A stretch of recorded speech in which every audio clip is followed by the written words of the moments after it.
everyone. I hope that you are being fantastic. I hope you're having a fabulous day. And yes, we are on once again. It almost said happy Tuesday, but it's actually Thursday. Because sometimes I come on Tuesdays, but it is a Thursday. But welcome to Michelle's Inspiration Hour. And I know that you will be inspired. And, sometimes we just need that little uplifting, okay? Whenever you need it in your life and you actually listen to somebody's life story, sometimes you're going, you know what? I am not alone. I see other people struggling because a lot of times when you see a successful person, you think, oh my gosh, they have not gone through tribulations, but you never know. You never know what that person's life was like until you walked in their shoes. So I know that you will love the show today, and I'm excited. So let me go ahead and introduce the guest to you. It's Tracey Escobar. So she is. Yay! So she is an advanced certified psychic medium with Lisa Williams International School of Spiritual Development. She has attended the world-renowned Arthur Findley College in England several times to develop her gifts and privately mentored with Colby Rebel. Tracey does private sessions, group events, and helps others develop their own spiritual gifts. Tracey is the author and creator of Messages from Above, a spirit-guided oracle deck that helps you connect to your loved ones in spirit. Her new book, You Can Be a Medium, How a Red Couch Led Me to Mediumship and Turned My Pain into Purpose, was released on September the 6th, 2022. Tracey has been featured in Voyage Dallas and is a host of the popular podcast, Metaphysical Happy Hour. So Tracey, thank you so much to be with us today to share your inspirational life story. Thank you for having me. I'm super excited to be on the other end of a podcast, so I'm super excited. Oh, absolutely. And it's okay. You can ask me questions as well.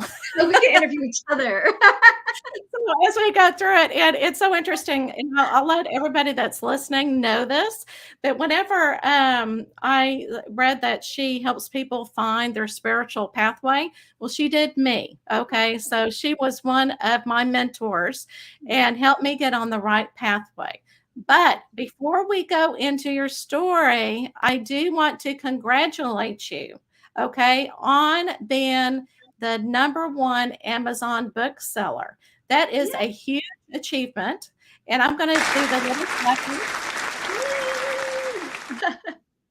And it just let everybody know, yes, this is her book that came out, You Can Be a Medium. And you can find it Amazon or any bookstores, but now what we're going to do, we're going to let Tracey talk. And why don't you kind of tell us how your journey started and how this red couch came to be such a major impact in your life? Yeah, it's crazy. Gosh, this journey started probably like 6 years ago. And getting to the point where I'm at now in my career, everyone's like, you should just drop the red couch. It should just be your name. Yeah, but I'm holding on to that red couch thing because it's just an amazing story, right? That's it. I'm hanging on to it. It's my story. That's how it goes. So I'll give you a little bit background about. I was one of those people that maybe I was born with the gift, but I didn't realize my gift until I was, 45, right? So much missed time. And that's probably one of the reasons why I wrote the book, because I wanted to tell people anybody can do this, right? And so my story goes back to losing my dad at 19 and being interested in the afterlife, but thinking you had to be special, right? I'd see like John Edwards on TV. I studied Sylvia Browne. I would buy her books, but I thought you had to be special. You had to be gifted, right? And I would ask those questions. I'd be like, well, why her? Why them? Why not me?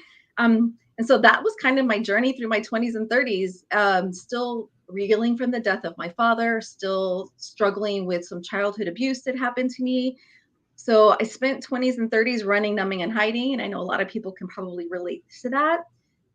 Divorce, you name it. I probably have been through it, and raising teenagers by myself. And then finally, I think when everybody kind of left, kids went off to college, they were doing their own thing, and I wasn't a soccer mom anymore. Kind of had a lot of time on my hands. I wasn't having to be somewhere every Saturday. And so And at that point in my life, I was maybe abusing some pills and things like that. And I just woke up one day being sick and tired of being sick and tired. And I got this affirmation in my head that you're so much better and you're meant to be even better than you are right now. So right now I'm waking up every day, I'm going to work, I'm coming home, I'm going to sleep, I'm waking up, going home. Like, it's just that, I don't know, like Groundhog Day, I guess is what I would say. Right. And then I always, think, yes. yeah, always I just, think it's absolutely beautiful, because when I read that story and you said, enough is enough. I've yeah, had enough pain in my life. I yep, need to put that barrier up and I need to enjoy life. yes, I know that you said that you had an affirmation come to you and, mhm, you finally got there.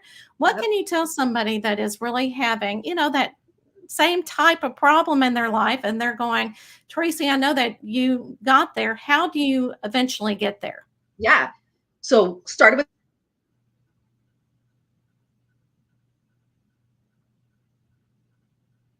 Okay, hold on. You just froze just a little bit. Hold on. don't you hate when that happens? It happened last time. It's okay. Just start your story. It's Really good. perfect. Yeah. So Spirit. it all started with an affirmation, and I didn't even Okay. know at the time what an affirmation was, but I got this words in my head, and I said, okay. So I wrote on my bathroom mirror, and it was literally, you are meant to be greater than you are. And I put it on my bathroom mirror. So when I was getting ready every morning for work and doing my thing, I was like, okay, I kept reading it, right? I was like, this can't be all that life is about, right? This just can't be it. And so from there, I started meditating, and meditating was key for me. And I started journaling and doing like artistic work. I bought paint, I bought canvases. I was just trying to find outlets to let things out, I guess, Mhm. right? Awesome. And I went to a psychic, probably one of my second experience with a psychic. And during that reading, she had mentioned, you guys can do this. I went with my daughter at the time, Jasmine, and she said, you can do this kind of work. And that's all it took. You tell me that. And I Googled the next day, where can I find a metaphysical store? I Mhm. found one and I just started going. So here I'm doing some self-help work on myself. And then I'm reaching out to a metaphysical store and I'm starting to go there, and I'm doing meditation classes, doing channeling classes. They finally had like a psychic development class, and they had a mediumship beginners class. I was scared to death. And at that time, I was looking for validation from anybody. I wanted someone to come up and tell me, Tracy, you were meant to be a medium, right? Right. And you know what? We need that validation all the time. And I think spirit has a way of bringing people into our lives. Because I know as a psychic medium myself, you doubt yourself. And You a lot of people, do. when you first get started and things start making sense, then you'll have that one bad, jive reading or whatever. And then you start doubting yourself. Should I be doing this? And and I tell people too, what really helps me is reaching out to other psychic mediums and say, what do you do? How do you get over this hurdle? Because spirit, asked you to do this work and you said yes, and Yes. you need to continue. Now, I see your dad back there. Okay. Yes. You have a picture of your dad for I people who do. are just listening. Yes. So, how does your dad give you confirmation? I know that you lost him when you were 19. 19. And I know in your book you do talk about that. Can you kind of tell people about that story? About my dad? Yeah, about your dad kind of confirming, giving that synchronicity, Yeah. kind of pushing you along that pathway, Yes. giving you that validation. Yes. So I didn't realize my dad had been gone probably 25 years at that point, and I've never really had a confirmation from him that I knew of, because I didn't know what to look for, right? I Right. never knew what to look for. And so until I started going to these classes and I started learning. And at that time, like I said, I was looking for validation. I didn't know if this was I don't know why we want validation from other people, right? Yeah. I want someone to Yeah. tell me, yes, Tracy, this was meant to be your path. This is what you were supposed to do, right? And I wasn't really getting it, but I was meditating and I was doing things to open up myself. And there was one specific time that I was hiking, and this is at the beginning of my journey. I was hiking and I stopped my tracks. And at the moment, colors became super vivid to me, right? And I started associating, of course, the red cardinals, right? We always say red cardinals are about our loved ones in heaven. And I just started seeing red cardinals everywhere. And then I just associated the color red with everything. I'd see red flowers. And so just the vibrance of red really stood out. And so I started to assign the red color to my dad. I'm like, okay, maybe this was our confirmation. Maybe red was what we were supposed to be doing, right? So red was becoming so specific to me. And then I went for a hike and I stopped in my tracks out of nowhere on this trail here in Plano. And the person that was with me, I turned to them and I just said, how random would it be to see a red couch out here in the middle of nowhere? Because I just got a vision of a red couch for some reason. And of course, that person knew what I was going through with my spiritual awakening, etc. Right. And they said, yeah, that's kind of weird, Tracy. But, still thinking I'm a little bit weird. So we just continued our walk. Nothing happened. I'm like, I don't know what that whole red couch thing was about, but I did note it in a journal. I did have a witness. I saw a red couch in my head out of nowhere. And so about a week later, I think my dryer broke. And sorry, I kept freezing. So I just want to start over. Yeah, no, yeah. A week later, my dryer broke. And so it forced me to go to a laundromat. And so my friend went with me. We went to the laundromat and we were drying my clothes. And I said, let's just go for a walk and get out of here. And so we were walking, and right behind the laundromat in Little Elm, there's like this lake. It's Lake Louisville. So I said, let's just go walk down to the lake and walk down by the water. And so I said, okay. So we're walking. I'm not even kidding. As soon as we turned the corner of the laundromat, right there in front of me was an abandoned red couch, right? Just like I saw in my vision. And at that moment, I'm like, all right, I got it. There was my validation that I've been so searching for from external people that I just wasn't getting, that finally my dad, and I'm going to assign it to my dad. Finally, I got the message. He's like, this is your path. This is what you're supposed to be doing. And from then on, I was the red couch medium. That's it. I even took I love it. Yeah. And I've seen red couches everywhere. I take pictures of them. One day I'm going to make a whole sofa table book of all the abandoned, raggedy old couches that are out there in America. In the country. I got one in Costa Rica when I was there. So red couch became my thing with my dad. So that's the story of how the red couch came. I love it. I love it. And you know what? A lot of people, at least you listened, because a lot of people would go, yeah, that's just, coincidence, instead of that synchronicity that, yes, spirit can talk to us.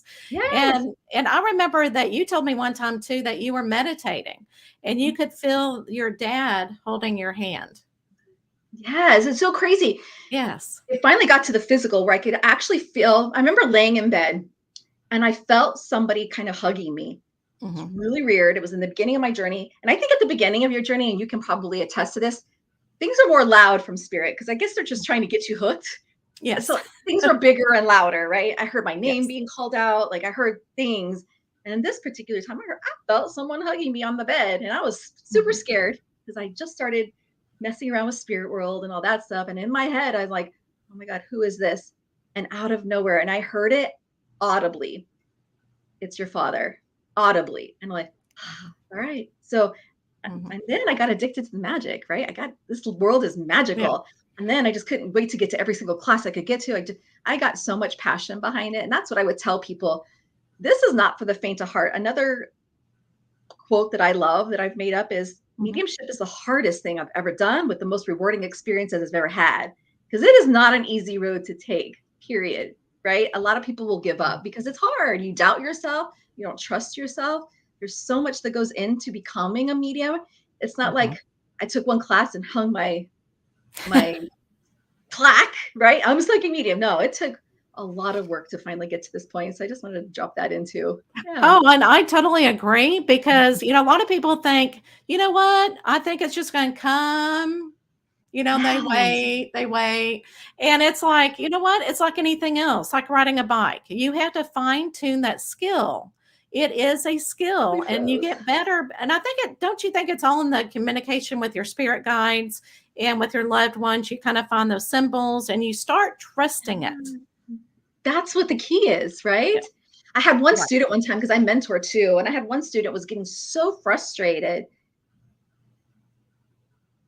because he wanted the messages to be clear as if someone was talking, right? And I trying to explain, that's just not how it works. You've got to trust the symbol. You've got to trust the fast thought. You've got to trust the feeling. He's like, I want to wait until it all comes and there's no second guessing it. I'm like, we'd be waiting a long time because we all second guess it, right?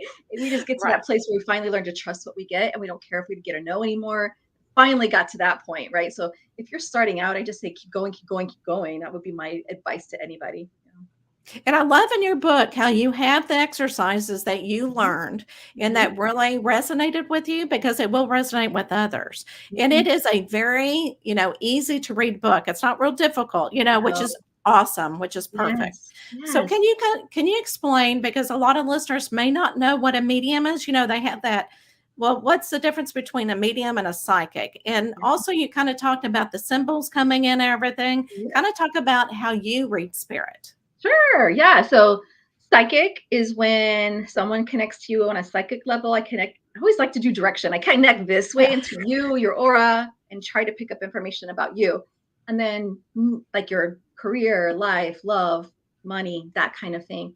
But mediumship is really going up and connecting directly to people in the spirit world. And every information I get is directly coming in from them. And it feels like it kind of just drops into me. So me personally, and the way that I work,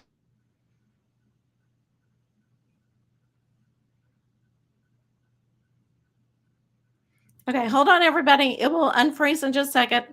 Again, spirit's in the way. that's my chance to get a quick drink while I'm frozen. So spirit will just download everything to me. I just had a reading on Monday. I'll get a flash of a picture, and it's not like I see I tend to explain it like I want everybody to picture an apple. You can see the apple in your head, right? You can see it shiny. You don't really see the apple, but you know what an apple looks like and you see it. And that's kind of how pictures come for me. I get a drop in, I'll get one word, and then I wrap my head around it and I feel into it and I try to decide, well, what does that word mean for the people that are sitting in front of me? So that's how I get my information. I will get through my body. If someone had breathing issues, I'll have trouble breathing. And so I'll know that there's someone that suffered from that. If there was like leukemia and it went through all my body, I'll get a sense all through my body. So for me, it's mental and central nervous system, right? That's how I see it. And that's how I get my information for sure. Yeah. See, and everybody is so different, and everybody thinks it's going to be a certain way, but it just depends upon you, how you read, that type of thing. Now, the one thing I do want to talk about, because you said mediumship is the most difficult thing, and a lot of times, you have spiritual awakening, like we all do. But again, you're thinking of all the stuff that you've had, tribulations in your life. And so you may get triggered a lot of times because you're human and it's going to happen. So what advice would you tell somebody when they go through that? Besides finding the pills. Yes. So mediumship was the hardest thing I ever did because it's a journey of healing too. It's like she's so frozen. Oh no, you're fine. You're not. There she is. Okay. You froze for a second, but yeah. I tell people mediumship's a journey of two different paths, right? If you don't go on a healing journey, I just don't think that you can be the best medium that you can be, because you're right. You're going to get triggered. I'm a sexual abuse survivor. So when I get someone who comes through and maybe the person who coming through was the abuser, that can be very triggering, right? It's really, really, really difficult. So I tell people mediumship's about self-development, self-healing, working on you 100%. So I had to go through my traumas and I had to journal through my traumas and I had to forgive people for what they've done to me. And I had to sit with those things and I had to get a clear vision of them and not be the victim through the victim's eyes, right? I had to get a clearer picture of the whole picture so that I could do my job correctly. Because I get sex survivors all the time. And that's probably been my biggest one. Yeah. Because I have a block with doing men. And that became an issue too. Like anytime a man would book with me, I would have literal panic attacks, right? Because I'm now having to get vulnerable with a male figure. And so that's why I say the healing part is just so, so important. And I think with mediumship too, if you don't heal, because everything happens in our brain and our consciousness, subconsciously, you could be inserting your own views into a reading. Does that make sense? Right? Absolutely. You said that perfectly. Like, oh my gosh. If I don't heal the trauma, all men are bad. Yes, leave your husband. He's bad. Or, oh, they're doing something bad, right? Because I'm seeing it through the filter of my own experience. So in order to be a good medium, I had to do the Etch-a-Sketch. I have to shake the experience up and get my perspective out of there and get a clear channel for spirit and clear. So what I get is what I give. And I try not to insert my own agenda, my own worldview, my own belief system. I really try to just stay as a clear channel for that. That's why I think it's just so important to do both. You got to walk both.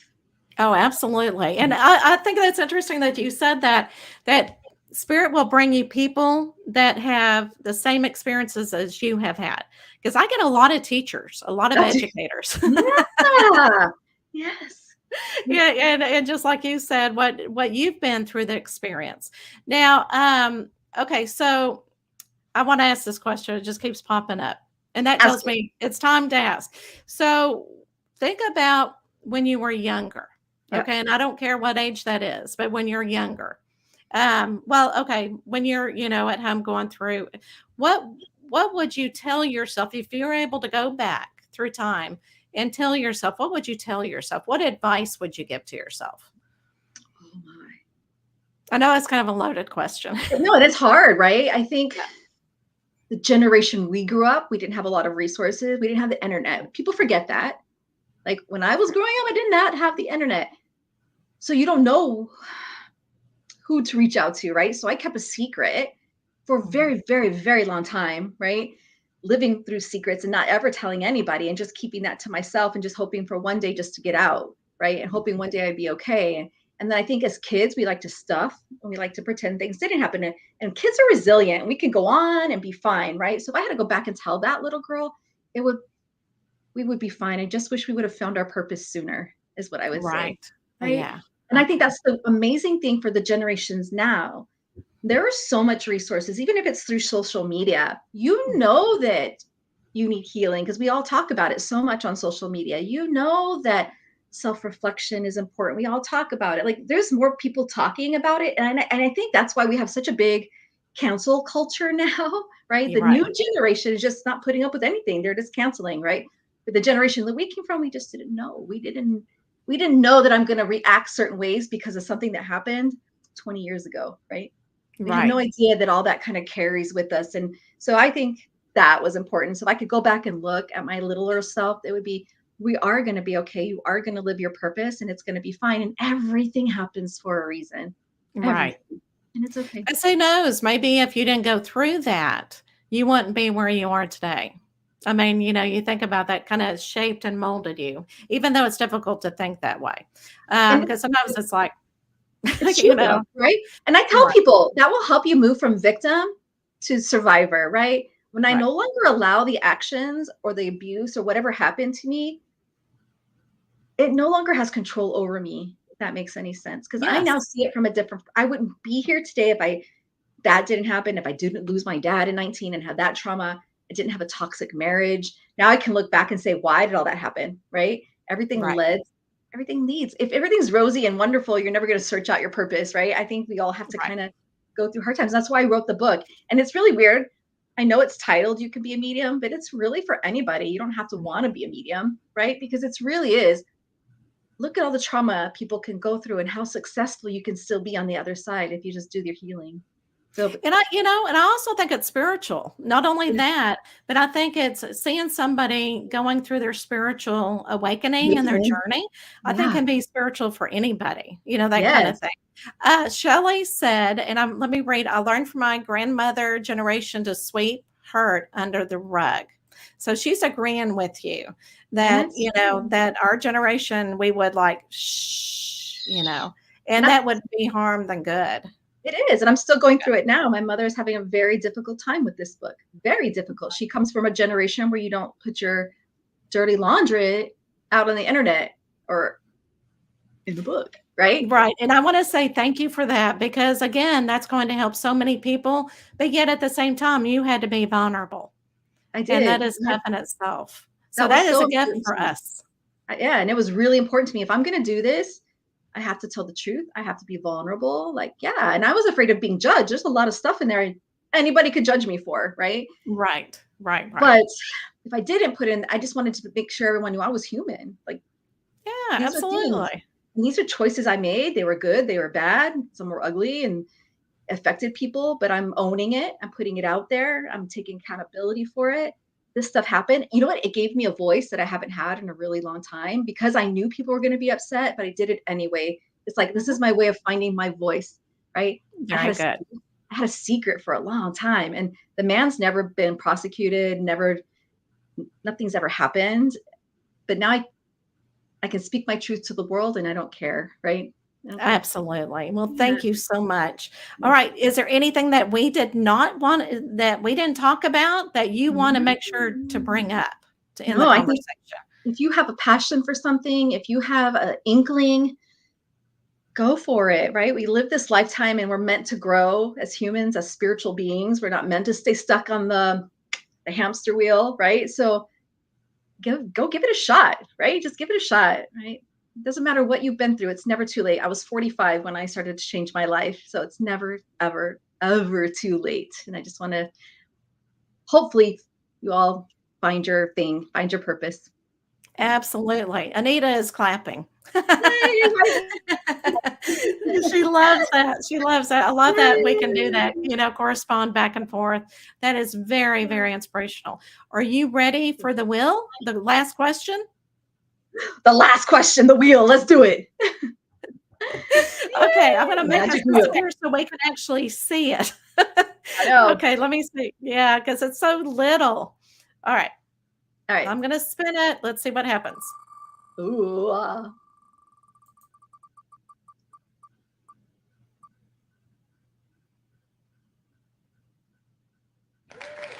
Okay. At first I was going, it's kind of like in between. Oh, there it is. All right. So reincarnation. So Tracey, do you believe in reincarnation? Absolutely, I do. And you want to know why? In the beginning, when I was doing my awakening, I had this vision. Can you imagine all the souls that have been on this earth since the beginning, right? If they all died and didn't come back, can you imagine how crowded heaven would be? Think about it. Can you imagine how crowded it would be? So absolutely, I believe in my belief system. And of course, I'm 100% here to say we all don't know all the answers. And I don't know until we die what's really going to happen. Right. But all I can do is what I know from my gut, what I know from talking to spirit, what I know from other people's experiences, and I take them for gold. I take their experiences for gold, right? But I know that we are souls having a human experience for our own growth, right? And this lifetime, I may be focusing on relationships, or I may be focusing on healing, or whatever it is I'm supposed to focus on, right? Just to get my soul's growth. But I know it's not the end. I know this lifetime, I can't get rid of materialistic stuff. I can't be a monk. That's not me, right? But I know maybe in another life I'll shed more. So I think our souls are supposed to come here just to continue to grow and through each lifetime. So do I believe in reincarnation? Absolutely, yes. And there is a show called Surviving Death that has, I think, the last episode 6 about reincarnation, where children come back and start talking about other lives. And I think it's very powerful and magical. So if you are on the fence about reincarnation, I would really encourage anybody to go watch that episode. Yeah, absolutely. I know exactly what you're talking about, and I was in awe too. They did a great job. They did a great job explaining it. I want to do a pitch for you. Okay. So I did talk about the oracle cards, and look what I have here. This is what Tracey, and if you're just listening, I'm showing the deck that Tracey developed, and it's got beautiful artwork on it. So creative. Of course, they're all red. Surprise, surprise. But I will tell you, with mediumship, whenever I do mediumship, I will close the message. I will close the session with it. And it always goes with what the message was about from spirit. So it's all connected, the theme of it. And I'm going, so you were definitely with spirit whenever you created these cards. Thank you. Where would they get these cards, on Amazon, or where can they get them? The cards are actually on my website through Etsy. Yep. And the book is on my website too, or Amazon. Yep. Okay. Just making sure, just in case somebody says, I want those cards too. Yes.